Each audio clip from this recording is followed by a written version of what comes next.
نحمده ونصلي على رسوله الكريم أما بعد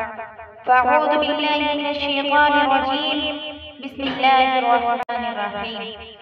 يا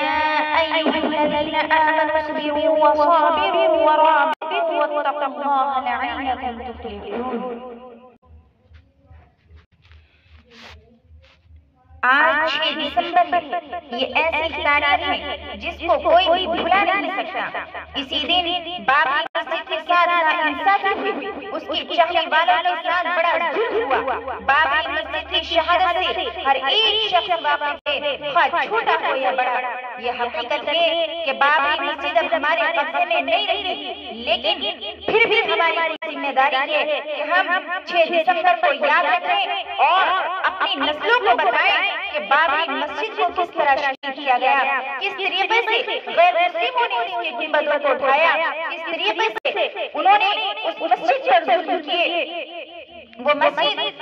جس کو سن 1528 ایودھیا میں مغل شہنشاہ بابر نے تعمیر کروائی تھی، جس کی وجہ سے اس کو بابری مسجد کے نام سے جانا جاتا تھا۔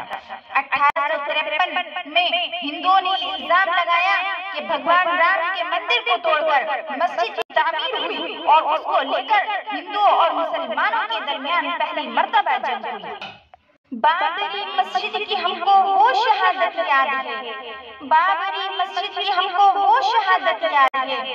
اس پہ جو اٹھائی گئی وہ بھی قیامت یاد ہے۔ مان لیں گے جائے پیدائش وہاں ایک شرط ہے، مان لیں گے جائے پیدائش وہاں ایک شرط ہے، رام کی تجھ کو جو تاریخ ولادت یاد ہے۔ 6 دسمبر 1992 ہندوستان کی تاریخ کا سیاہ دن ہے، جس میں دن دہاڑے صدیوں سے قائم بابری مسجد کو جمہوریت کے ہاتھوں شہید کر دیا گیا۔ در حقیقت اس دن صرف مسجد ہی کو شہید نہیں کیا گیا بلکہ ہندوستان کی جمہوریت کو بھی شہید کیا گیا۔ جب 6 دسمبر ہوگا ہماری یادداشتوں میں یہ واقعہ تازہ ہوگا، ہمیں کچھ یاد آئے یا نہ آئے، لیکن 6 دسمبر کی آمد کے ساتھ بابری مسجد کی شہادت کا غم تازہ ہونے لگتا ہے۔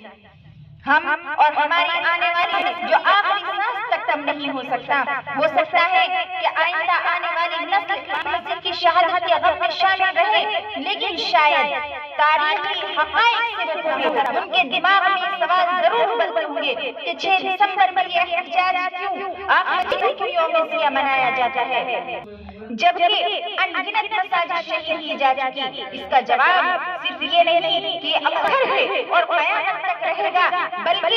اس لیے بھی کہ ہندوستان میں جمہوریت کے قتل کا دن، جس دن آئین کا قتل کیا گیا، یہاں کے نظام عدل کو قتل کیا گیا اور 20-25 سالوں کے بعد جبکہ لوگوں کو جیلوں میں بند کر دیا گیا، اموال برباد کر دیے گئے، لوگوں کی جانیں لے لی گئی، اس کے بعد جب فیصلہ آتا ہے کہ نہ تو وہاں رام جنم بھومی رام مندر تھا، نہ کسی رام مندر کو توڑ کر مسجد بنائی گئی، بلکہ وہ مسجد ہی تھی، مگر اس کے باوجود بھی جب یہ فیصلہ آتا ہے کہ یہاں مسجد نہیں بنے گی، یہاں مندر ہی بنے گا، تو یہ فیصلہ تاریخ کے آئینے میں اور تاریخ کے اندر بڑا شرمناک فیصلہ ہے، جس میں جمہوریت کا قتل کیا گیا، بابری مسجد کو ظلماً جبراً توڑا گیا، پھر بھی کہا گیا کہ بابری مسجد کو ہم نے پلاننگ سے نہیں روکا۔ یہ بڑا شرمناک فیصلہ ہے۔ جب 6 دسمبر آئے گا یہ یاد تازہ ہوتی رہے گی۔ جانے کیسی وحشت ہے، جانے کیسا یہ ڈر ہے، جانے کیسی وحشت ہے، جانے کیسا یہ ڈر ہے اداس تاریخ سہما سا کیلنڈر ہے۔ میں نے خود سے جو پوچھا کیوں اداس منظر ہے، میں نے خود سے جو پوچھا کیوں اداس منظر ہے، دل چیخ کر بولا آج 6 دسمبر ہے۔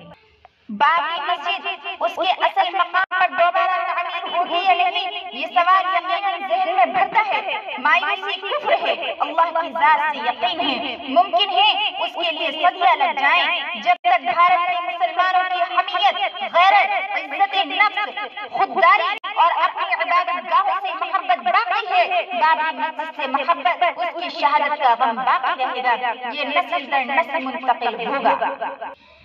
میری آنکھوں میں ابل کر ایک سمندر آ گیا، میری آنکھوں میں ابل کر ایک سمندر آ گیا، لوٹ کر اس سال پھر جب 6 دسمبر آ گیا۔ تم سمجھتے ہو کہ دنیا میں کوئی بابر نہیں، تم سمجھتے ہو کہ دنیا میں